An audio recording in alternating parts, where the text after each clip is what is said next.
লাওজু, যাকে লাওজিও বলা হয়, একজন প্রাচীন চীনা দার্শনিক যিনি খ্রিস্টপূর্ব ষষ্ঠ শতাব্দীতে বসবাস করতেন।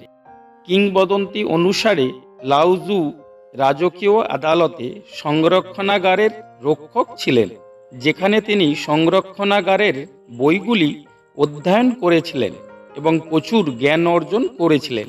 এই প্রাচীন চীনা দার্শনিকের কিছু মহান উক্তি আপনাদের কাছে তুলে ধরলাম। সময় একটি শিষ্ট জিনিস। আমার সময় নেই বলার মতো আমি চাই না। জ্ঞান অর্জন করতে প্রতিদিন কিছু যোগ করুন।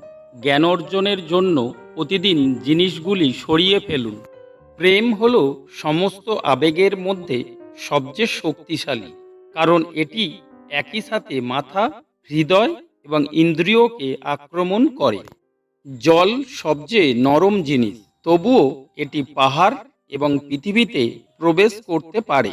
এটি কঠোরতাকে অতিক্রম করে নরমতার নীতি স্পষ্টভাবে দেখায়। সত্য কথাগুলি আনন্দদায়ক নয়, আনন্দদায়ক শব্দগুলি সত্য নয়। সন্তুষ্ট না থাকার চেয়ে বড় কোনো দুর্যোগ নেই। লোভের চেয়ে বড় দুর্ভাগ্য আর নেই।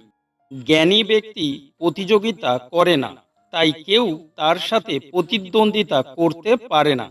সদয় শব্দগুলি বিশ্বাসকে জাগিয়ে তোলে। সদয় চিন্তা গভীরতা তৈরি করে। সদয় কাজ প্রেম নিয়ে আসে। বাহ্যিক সাহসের সাথে একজন মানুষ মরতে সাহস করে। অভ্যন্তরীণ সাহসের সাথে একজন মানুষ বাঁচতে সাহস করে। জীবন হলো প্রাকৃতিক এবং স্বতঃস্ফূর্ত পরিবর্তনের একটি সিরিজ। তাদের প্রতিহত করবেন না, এটি কেবল দুঃখের সৃষ্টি করে।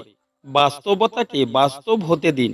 জিনিসগুলিকে স্বাভাবিকভাবে এগিয়ে যেতে দিন, যেভাবে তারা পছন্দ করে।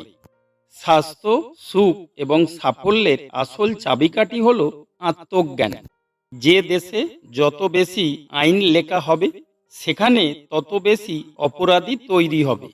আপনি যদি অন্যেরা কি ভাবছে তা নিয়ে বেশি চিন্তা করেন, তাহলে আপনি সর্বদা তাদের বন্দী থাকবেন। নতুন শুরুগুলি প্রায়শই বেদনাদায়ক সমাপ্তির ছদ্মবেশে হয়। যে নিজের উপর ভরসা রাখে তার অন্য কাউকে বোঝানোর দরকার নেই।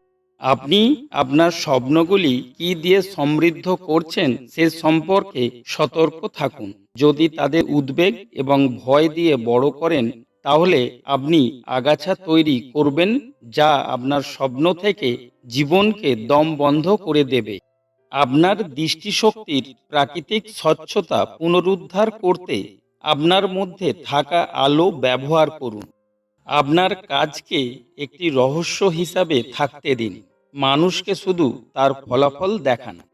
শক্তি এবং সততার পরিবর্তে প্রশান্তির সাথে আপনার মনকে শাসন করুন। কারোর দ্বারা গভীরভাবে ভালোবাসা আপনাকে শক্তি দেয়, অন্যদিকে কাউকে গভীরভাবে ভালোবাসা আপনাকে সাহস দেয়। আপনি যদি আপনার মনকে সংশোধন করেন, তবে আপনার বাকি জীবনটি ঠিক হয়ে যাবে। সমস্ত শিক্ষকদের মধ্যে সর্বোত্তম হলেন সেই ব্যক্তি যিনি মানুষকে সাহায্য করেন, যাতে শেষ পর্যন্ত তাদের আর তাকে প্রয়োজন না হয়। যিনি অতীতকে নিয়ন্ত্রণ করেন, তিনি ভবিষ্যৎকে নিয়ন্ত্রণ করেন। যদি বড় লিঙ্গধারী কোনো পুরুষ কোনো মহিলার সাথে যৌন সংসর্গে মেতে থাকেন, তাহলে তাকে সেটা সম্পূর্ণভাবে করতে দিন।